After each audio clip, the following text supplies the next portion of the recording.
Mesdames, Mesdemoiselles et Messieurs, bonsoir et bienvenue dans votre émission Hero Show. Nous émettons à Luanda, en Angola, comme vous le savez bien, on séjourne ici pour accompagner l'artiste Bina File Hugues dans sa de production ici à Luanda. Le lit en message pour la première fois, je suis là. Mais j'ai aimé cette ville, c'est bien, c'est propre.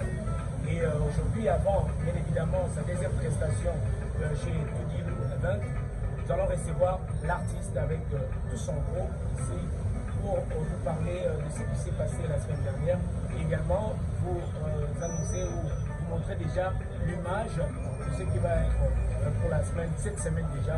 Je parle aujourd'hui. Merci à vous tous, merci à nos chers téléspectateurs, vous êtes nombreux à nous suivre.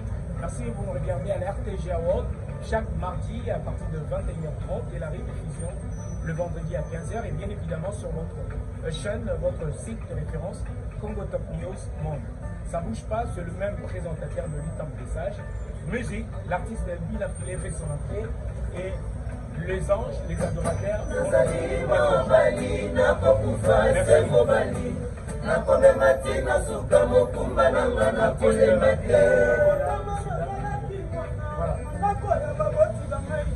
Isaki batangisa babokola kila lokola mwana lelo ngapela pamiko abota mokumba ezongeli ngai alaisa natangisa na bokolo bana bakondi bangai efraime miradio fadi esemwana bango basenga papa pesa soki nazangi bakondi bangai te papa nyokwangaki mawaye naimo mawaye kimobali kasi mawaye mosala boya kana bolengela kimokola nini yokata isipina sabwali kuta na bokola ya ngai bana ngai kona famia babola soki na sali dana ya kosale mobali kasi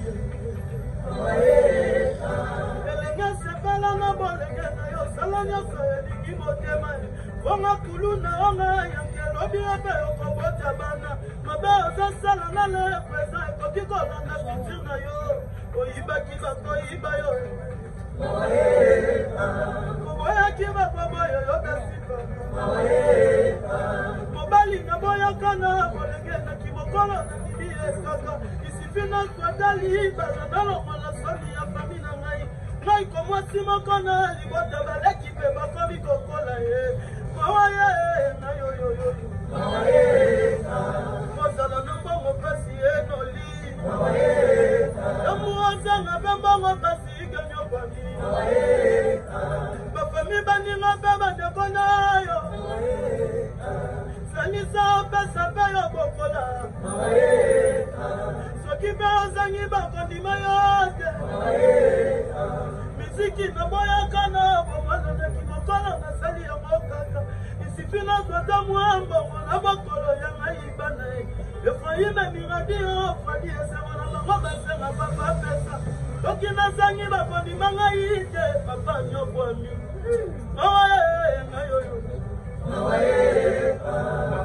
mobali kwasi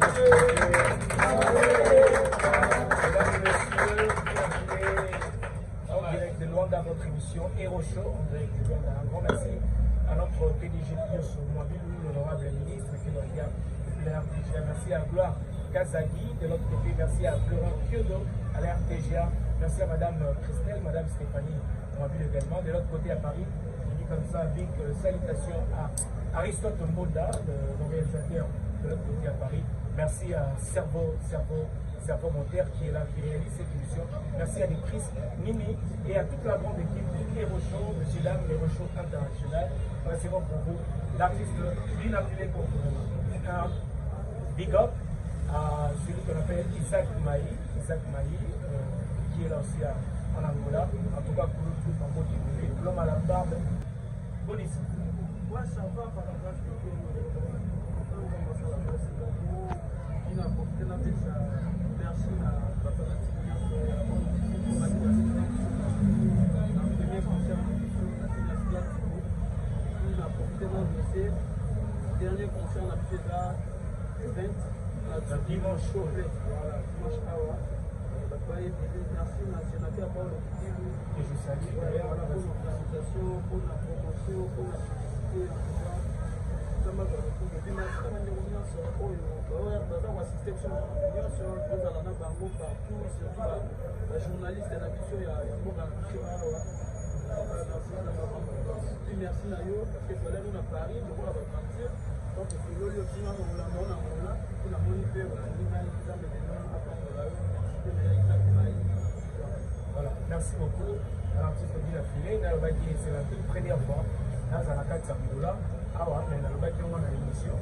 Dans le sac on qu'il pleut ou qu'il neige, il y a la carte Samboula et voilà, on a respecté parole de mal. Merci de nous accepter et puis aux facilités qu'il y a à avoir. Donc voilà, billets, Antoine Sinon, merci surtout d'accepter que je sois là. En tout cas, pour ça, pour l'artiste. Et un grand merci à la fondation RM, Rodrigo Maïmba, Rodrigo Maïmba, et merci frérot, merci pour tout. En tout cas, on va faciliter ma vie. Papa chef, sur la mode, papa chef, et c'est pour moi, et bien qu'on a soutien.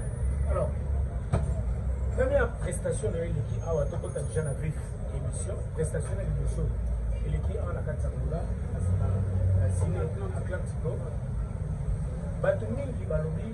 Autant déjà pour ça, il y a quelques temps seulement.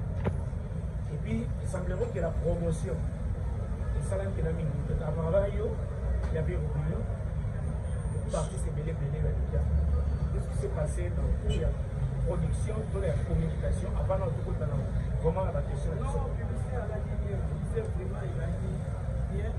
c'est une affaire pour le public de la famille, la promotion, la publicité, la publicité, il y a un professionnel, ils sont ensemble, ça va.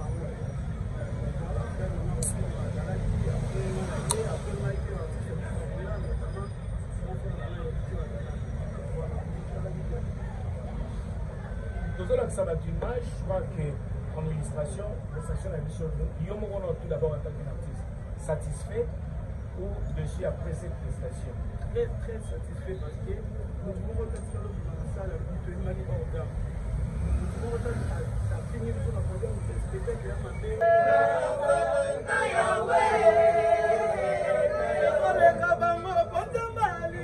Alléluia, Hosanna na Yahweh,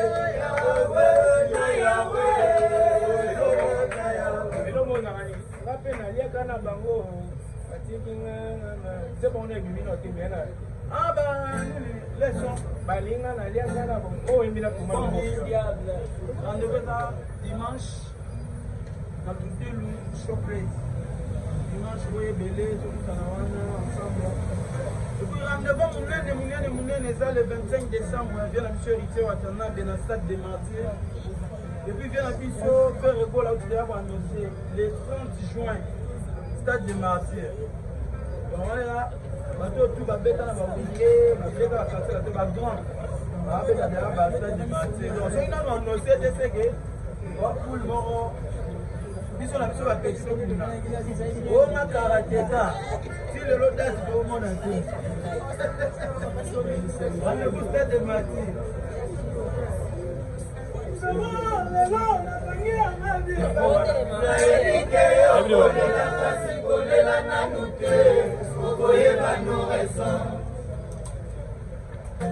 Mama nake nandimi na vivre na zamba na koma kamarada banyama nayebi kovivre na bato malamu baza muke mokili tondi trahison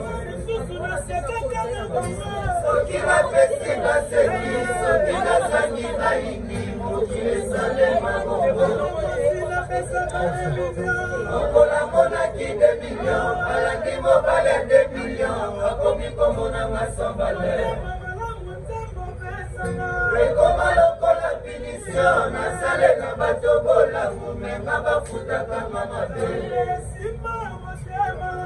Naina ba inosante, lisuwa moto moko, ekoki boyi isomboka mobima. Mama nake nandimina viva na zamba na koma kamarada banyama nalembi kovivre na bato malamu baza muke mokili etondi trahison nde amonaki yango faible événement. Soka lobi sikoyo no sango no limité mais réalité des choses. Mais c'est que la série n'est pas sur le retour de la tête de mon amour. Non, mais pas plus souvent il y a pas de la série à tête de la fois. Là, il y a pas de temps. Soko tali sina quand il y a bien un héritier atana bien donc on dit pour mon enquête. Il y a liboso na mi balé, ça qui me rende mort. Et ça qui na moko saleka ba tebele kolega. Moko ba balebe tebele koleka te. Donc basina quand il y a la salle ba black te. On de moko deux fois. Aujourd'hui, biso quand même pour donner l'expérience, on a vu ce domaine expérience, occasion on a école ici biso B. Donc déjà tu dois au bêta. Le yébi que tout ça la résultat net ya liboso. Parce que vous avez conscience que on a fait obéir aux amis. Écoute-moi. Quand on bêta signé quand tu connais ba même pas mort, la revient, pas mon choix, la nuit. Il y a après quelques mois passés, oui, on a même grande salle, même bandem. Donc c'est normal au bout d'un mois, parce que nous sommes en Yaké, il y a déjà un Yaké. Déjà, on a eu dans la classe, il y a quelques mois passés, on a eu quelqu'un de même tempo. Ce qui peut-être, tu as vu ce troisième album de Nabiso. Quand on regarde sur sa classe, et ça a sous événement, mon sous. Tu vas y aller, tu vas y en live. C'est normal. Après, la vie, on dit la réalité. Réalité, ça, tu bêtes musique, tu tournes les saletés, tu tournes les sacs, c'est logique. Mais, et le moins de choses, on a musicien. Tout ça, tout va te liboso, tu vas mettre ta place, tu vas te donner la tête. Musicien, tout est comme la raïs. Musicien, tout est comme la raïs. Sauf que, tout ça, on a des détracteurs, on a des choses, on a permanent pour nous conduire. Alors, à l'époque, à l'époque, oui. À l'époque de Betaka, tant que tu as en caisse de Tunaka, tu as encore signé Atlantique pour l'album, on a dit qu'il y a un Mado. Ça l'a maman la plein à traquer. Deuxième concert, tu as Beta, projet antidote. Ça m'a fait bien. Sauf que dans le moment, l'orchestre est allé dans la guerre, non, l'orchestre est allé dans le fallait. Mais il fallait en calculer du saut. On a tenté au team d'abattu. Dans le concert, on a dit que vous avez quota babi, pour publier, pour salir l'artiste. Parce que vous avez un bateau, on va calculer du saut. On a des défaites dans le tout pour nous et sur la banane au moment où on a après parce que depuis le banda ma carrière na biso notre petit concert nous avons la musique est là qui nous tient c'était nous on va utiliser nos voilà on est là artistiquement voilà mais na so yo mo qui on va débélé biso zakier na je même mis à faire des images à l'intérieur et à l'extérieur. Il y a éditoire autour de la salle. Batming va réclamer un prix à billet dans le trop cher. 5 000 kwanza, je sais pas si c'est 5 000 euros, et 5 000 kwanza, la bise est cher. Par rapport à la concept, c'est les tamarés dans 2500 kwanza. Monsieur les a peut-être moins exagéré 3 000. Pourquoi billet nous a dit cher? Alors qu'il vit dans le filet au tel cher au salaire et tel temps, il dit promotion ça là c'est ça n'a temps ou qui non pour le baquet il va plus cher on va pas demander dans le baquet des billets là plus cher billet ça là pour les armes pour les ballons ici donc producteur pour le mois déjà va préparer le tuer pour 39 personnes à loger bino avec une machine à y il y a ça qui est donc produit on va pas dire qu'on connaît producteur il va limiter dans un mola on dirait mon mola à aussi ma 5 000 T non donc ils sont dans un bateau qui va dans la réalité oh nuance c'est présentement des gens nous obstacles les nuances on va résoudre déjà naturel mais on va ça la vie ça la voilà donc pour aller au billet de moto peut-être ça il est public mine va répondre la classe non ce qui public répondre est belé on dit ça le rôle la classe. Et ça, il y a des événements, il y a des ça, seulement événementiel. Et là, on voit des bars, des terrasses, on va mettre la terrasse. Quand on a souligné si beau. On a déjà signé à Clantico. Il y a quelques mois passés. Et là, il y a des événements. Donc, on va voir l'événement, des événements, il y a miné la place Moron.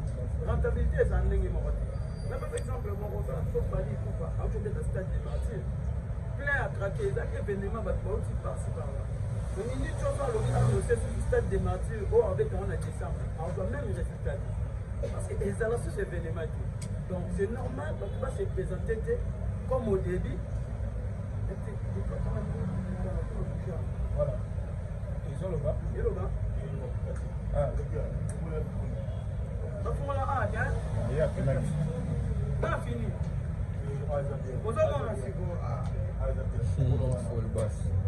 C'est bon?